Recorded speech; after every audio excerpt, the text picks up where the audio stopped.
Honestly, I don't know either. I woke up, and I was there. Also, why would anyone in a good mental state enter such a dangerous place of their own accord? Steve asked, completely ignoring the man's expression and glare. He didn't know how he had gotten there, and since they had basically confirmed that the room event had really taken place, it meant that there was more to this entire thing than just his reincarnation. He had assumed that he had reincarnated into the body of one of their associates, but with what he was hearing, he didn't know what to think. I find that hard to believe, sir. No one just wakes up within a gate that isn't a monster, the other man said as the atmosphere grew even heavier. Again, what the fuck is a gate?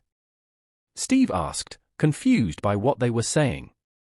Sir, if you will, please place your hand on this, the blonde guy said as he brought out a small, dish-sized apparatus. It had a dim orb on it, as well as several strange carvings.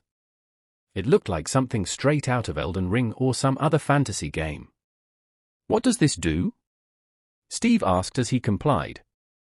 He was suspicious of everything, but from what he had seen so far, he was led to believe that these two men before him also had magical powers. He could refuse, but then what would happen? He definitely couldn't beat anyone with mystical abilities, he could barely beat a slightly above-average person in combat. Yes, he had lied when he said he was a black belt in Krav Maga. Well, he was, if watching their practice on YouTube counted as training. As soon as he touched the orb, it lit up, but it was barely noticeable. He didn't know what that meant. Is that bad? He asked.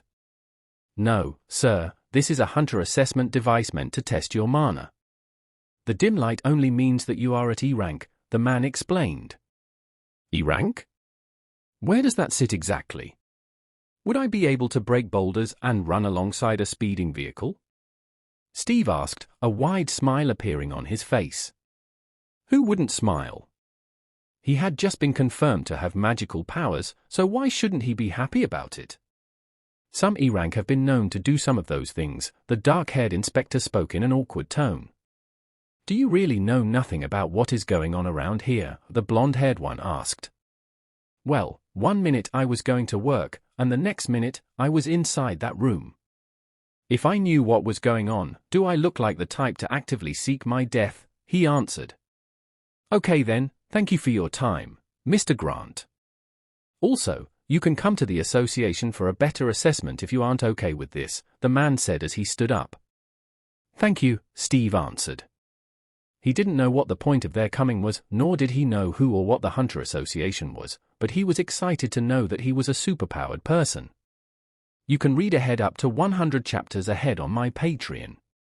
You can get the link in the comments, simply press and hold to copy it.